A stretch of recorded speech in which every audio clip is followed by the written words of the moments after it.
alhamdulillahi rabbil alamin allahumma salli ala sayyidina muhammad sallallahu alayhi wa sallam.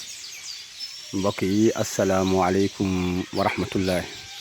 gannaaw ba ñu leen nuyoo ànd ak leen balu ak ñoo ngi leen xamal ne nag egsi nañ ci dëkk bi waaye yàlla dafa dogal mission bi macha allah dafa xaw a foire ndax famille bi nga xam ne par exemple ñoom ñoo yittee woon pour par exemple ñu dindil leen seen bagage yi nga xam ni fii nag mooy kër gi ñu dal ñun waaw fii mooy fi ñu dalal loolu la incha allah. mais kër gi nga xam ne par exemple gis ngeen guy gëlee ngeen di seen noonu ci ginnaaw noonu foofu la bagage yi nekk maanaam mooy bële na la ngeen di gis ne waaw. mais nag taawu kër gi moom moo gaañu nii mais nag Mbàkke la gaañu ñun fekk ñu ko fi waaw loolu la incha allah. léegi nag moo tax fi mu nekk nii mission bi dañ koy jëlaat parce que mbokk mi nga engagé woon programme bi sax moom moo dem pour lijjanti affaire néew bi ak yooyu daal.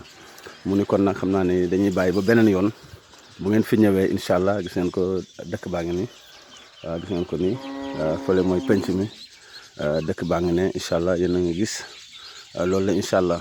fii nag dëkk la boo xam ni gis ngeen ko dafa xaw a mystique tuuti dëkk bëri bagage la ci demee noonu voilà loolu la incha allah.